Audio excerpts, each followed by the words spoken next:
अरे बाबा, मेरे तो कुछ समझ में नहीं आ रहा है कि इस बार खांसी ठीक होगी या नहीं।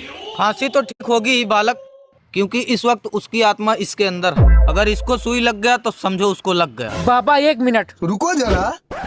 बाबा, ये लो अमेरिकन सुई लगाओ। डॉक्टर साहब ने कहा था इसी से खांसी ठीक होगी। अबे साले, बालक तनिक इधर आओ। साला इतना मोटा सुई इसको कहाँ घुसाएंगे? और अभी तो रुको, क्लाइमैक्स अभी बाकी।